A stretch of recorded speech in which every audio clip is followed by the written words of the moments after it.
Welcome to the Making of a Nation, American History in VOA Special English. A new leader stood before the American people on March 4th, 1913. He was Woodrow Wilson, the 28th President of the United States. Wilson belonged to the Democratic Party. He was progressive in his belief that government should take an active part in efforts for social reforms. This week in our series, Kay Gallant and Harry Monroe begin the story of Wilson's presidency.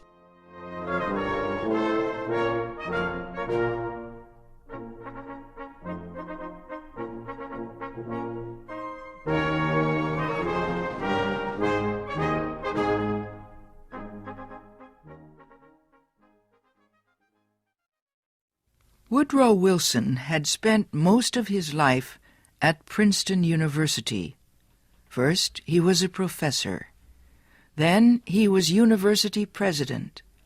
Next, Wilson was elected governor of the state of New Jersey. His early success as governor made him a leading candidate for the Democratic presidential nomination in 1912. Wilson traveled widely around the country during the campaign. He made speeches to many groups. He tried to make himself and his ideas known to as many Americans as possible. Wilson called his program the New Freedom. One of his campaign promises was to fight for better conditions for America's small business owners. Such proposals helped him win the Democratic nomination for president. Then he defeated President William Howard Taft and former President Theodore Roosevelt in the election. Woodrow Wilson, the former president of a university, had become the president of a nation. The largest crowd in Washington, D.C.'s history welcomed Wilson outside the Capitol building on the day of his inauguration. He called on the American people to join him in making the country a better place. "Our duty," Wilson said, "is to correct the evil without hurting the good. I call all honest men, all patriotic, all forward-looking men to my side."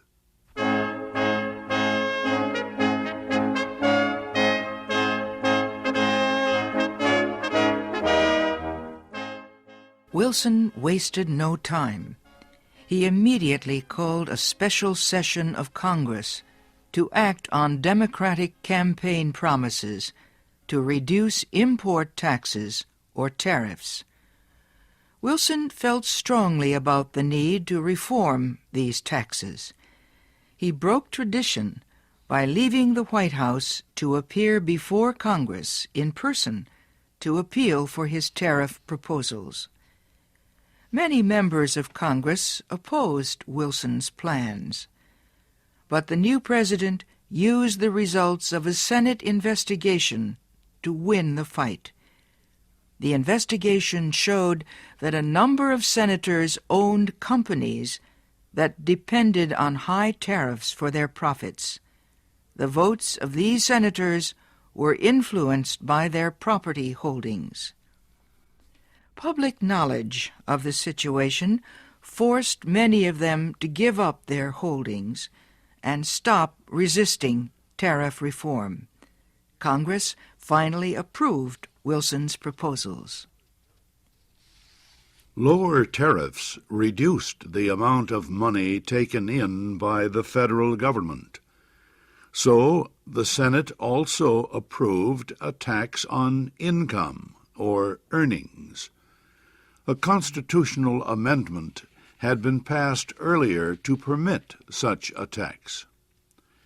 President Wilson and the Democratic Party were pleased with the new tariff and income tax bills.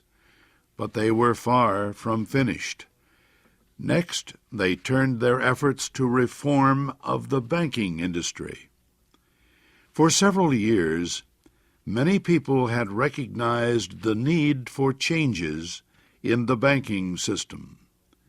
The old